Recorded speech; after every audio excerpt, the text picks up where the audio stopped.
and welcome to another VHS review. And today's tape, along with Caddyshack and Easy Money, rounds out the 80s Rodney Dangerfield film trifecta. That's right, it's the 1986 motion picture Back to School, recorded off SAS Channel 7 Adelaide by yours truly in the August of 2003. And before we look at some of the highlights, I'd just like to acknowledge that I now have an autocue, which is great because it saves a lot of time recording my little pieces to camera here because I don't have to keep stopping and starting and looking at this script, etc. So ultimately it means more VHS reviews faster for you. And you probably didn't even notice the difference.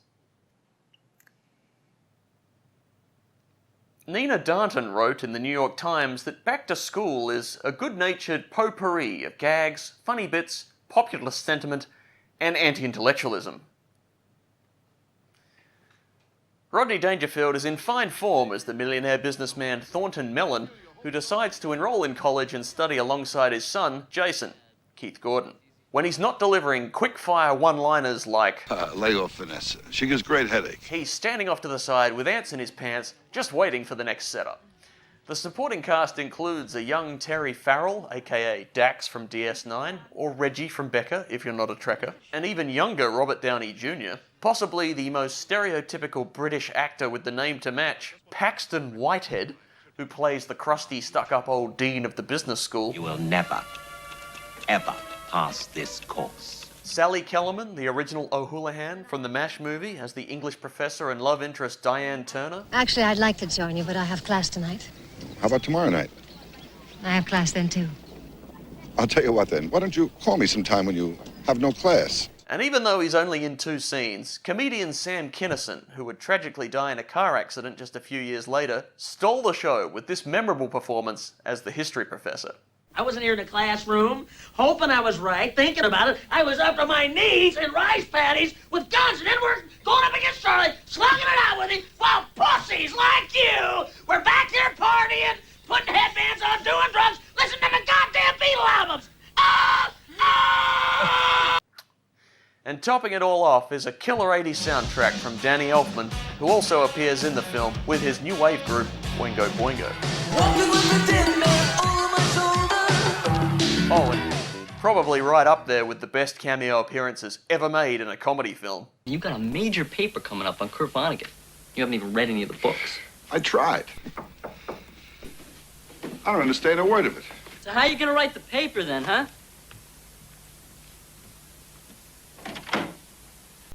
Hi, I'm Kurt Vonnegut. I'm looking for Thornton Mellon. But let's take a look at what other treasures this tape holds. Now, being from 2003, I didn't expect much in the way of funny and or weird ads. After the mid-90s, the strike rate per VHS tape really drops off as the advertising industry matured and everything started looking too slick to make fun of, in my opinion.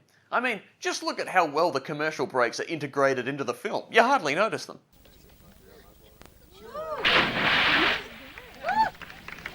Nice there. Bruce Abernathy, Mark Rasciuto, Mark Williams, Graham Corns, and Andrew McLeod. McLeod might get involved here. He is a genius. The 7 News AFL team, #1 in Adelaide. Seamless. But if the tape runs long enough, bam! I've got enough material for an episode of VHS Review. And speaking about the footy, here's an ad from an alternate universe where AFL CEO Gillan McLachlan never left Adelaide and instead had a successful career selling coffee tables. Look what's new at Talking Furniture. Look, queen size from $159. What? And timber? Queen size from $249.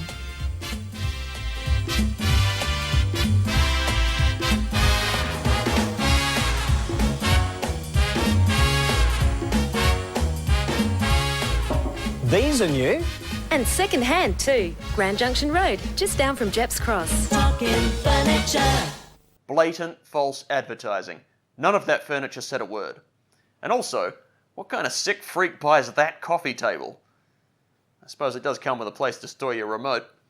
No offense. Here's a commercial for a discount store you probably haven't thought about for a while. If ever. Rush in and help celebrate Golo's 14th birthday. Where we give you the gifts with prices like Konica Film. always a bargain at just $2. Bath towels At our cheapest ever price of $5. Toilet duck. everyday outstanding value at just $2.49.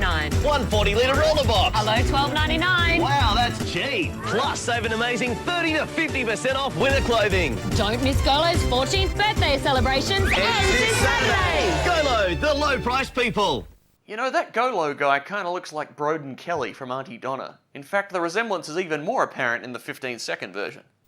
Rush in and help celebrate. Golo's 14th birthday. Bath towel, Our cheapest ever price at just $5. 140-litre storer. Unbelievable at just $12.99. 1.25 litre Pepsi or Schweppes on Broden. Unbeatable at just 99 cents. Ends this Saturday. Welcome to Golo.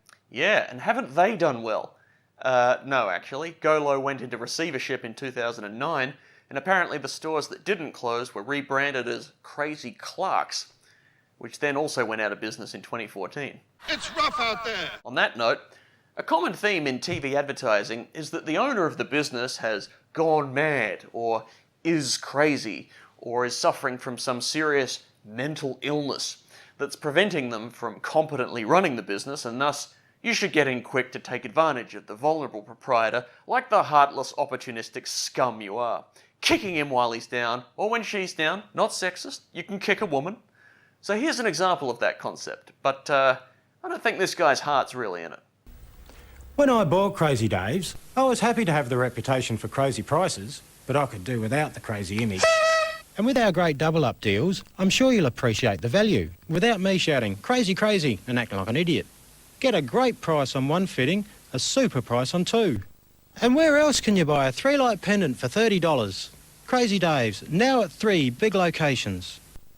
A 3-light pendant for $30? Now who's crazy? More like chronic fatigue syndrome, Dave's.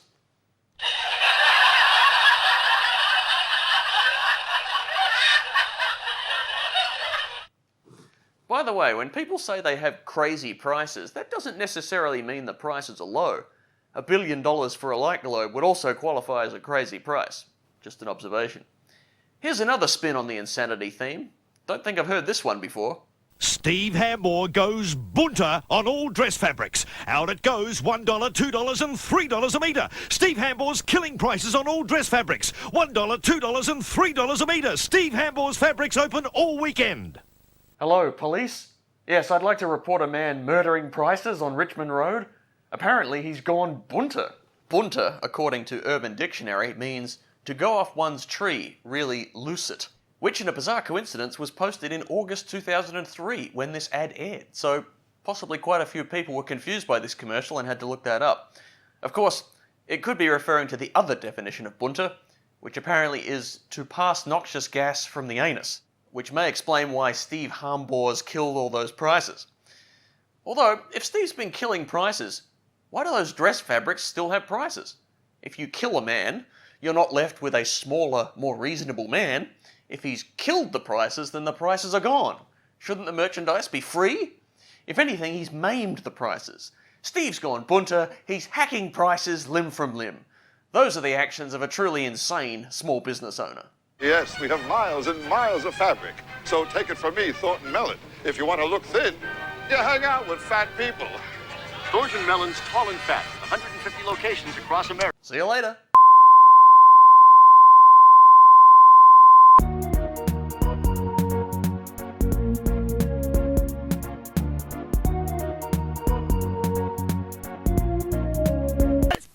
What do you think? Someone else wrote this?